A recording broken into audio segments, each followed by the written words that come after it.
Hello, I've been taking a break from my usual gaming of Black Desert and trying some new games lately, and today we're going to be reviewing some of my first impressions on Albion Online. So one of the first things to note here is I actually did play this game a tiny bit back when it was first released, and I think even a little bit in the beta, but I didn't really get into it at the time, and I'm revisiting it here a few years later, and I'm going to give it a better shot. We're going to play through for a few hours, and I'm going to see how I like it and how it stacks up to some of the other modern games. So if you're unfamiliar with Albion Online, I'll give you a super quick background here so you know kind of what we're dealing with.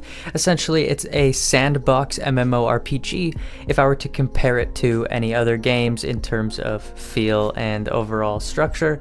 I would say it's probably closest to RuneScape, but we'll touch more on that kind of stuff later. It's definitely a slow-paced game in the sense that it's very grindy and progression takes a very long time. It's the type of game you can dump hundreds, if not thousands of hours into and still not finish everything. But yeah, let's jump into what I think. So how I like to structure these videos is by talking about some of the things that I noticed that I don't really like at first, and then I like to end it on a positive note and finish it off with some of the things that I really enjoyed about this particular game.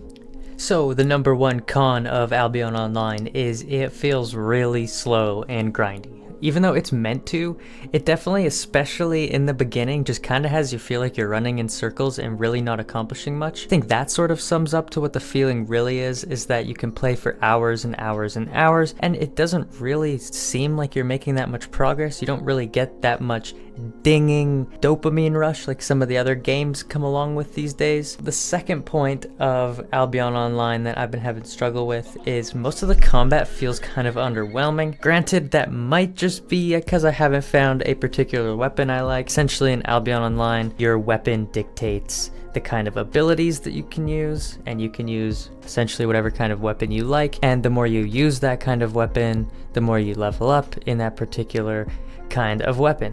And for example, I've tried a few of the different types of weapons now, and they all just feel underwhelming. I'll try one, I won't really like it. I'll try another one, I won't really like it.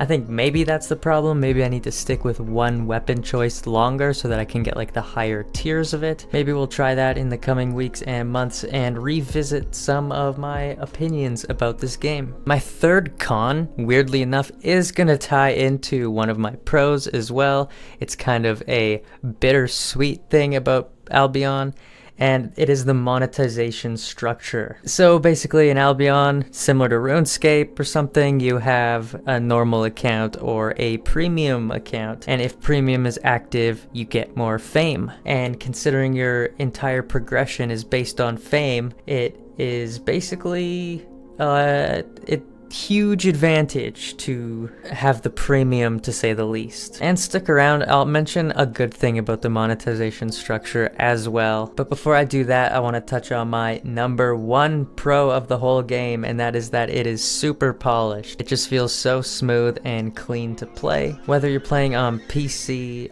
or mobile, the controls are just like super intuitive, the GUIs make sense. It's just an easy game to figure out, which leads me into my second pro for Albion Online, and that is that it is super easy to get into. All the systems are really straightforward. You kind of pick up the game, and I found at least within 5 to 10 minutes I had that oh moment of realizing what you're supposed to do in the game and the sort of gameplay loop that you're going to be engaged in constantly in order to progress further into the game. Now let's put that in contrast with another game I reviewed recently, Black Desert, which scares people away with its complex systems and GUI. Albion is essentially the opposite of that.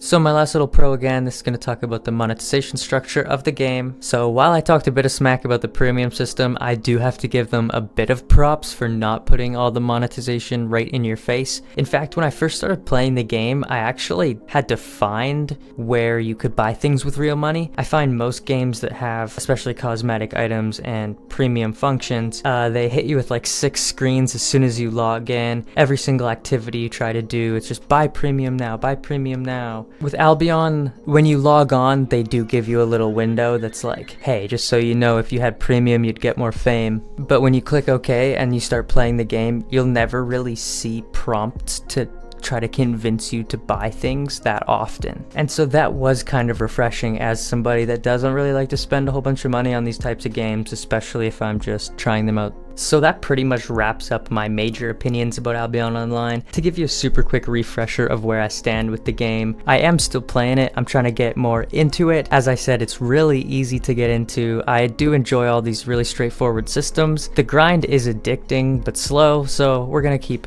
chugging along here and see what happens in the months to come. Please make sure to like and subscribe to this video and come back to see some of my future ones. Thank you.